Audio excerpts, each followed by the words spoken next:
Good morning, everyone. Welcome to your House Church video for Sunday, April the 7th. Hopefully you enjoyed our service this morning. And if you didn't, hopefully the video that you're going to watch here and then on Tuesday when the message comes out will be great. Today we looked at a sermon called An Unexpected Main Character.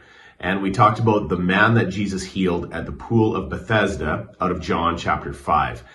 Today you're going to examine the differences between a few different characters and this guy at the pool of the Bethesda, because he was quite different. In fact, when you look at the passage, and you should probably read it together as a small group, you'll see that Jesus acts like Jesus, the Pharisees act like the Pharisees, but this guy from the pool of Bethesda does not act as a typical healed person does. In fact, he acts very differently.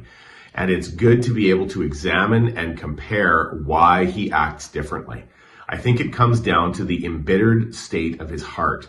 He had been sick for 38 years, and none of us will blame him for being embittered. We would all understand that. But his response to Jesus becomes quite different because of the bitterness in his heart and the disappointment, I think, that he feels with God for allowing him to be in this state. I don't think he realizes Jesus is God, but the way he acts shows us that he didn't really understand that he had an encounter with God there at the pool, and that his healing was convenient for him, but the confrontation that he had with Jesus later on did not go that well.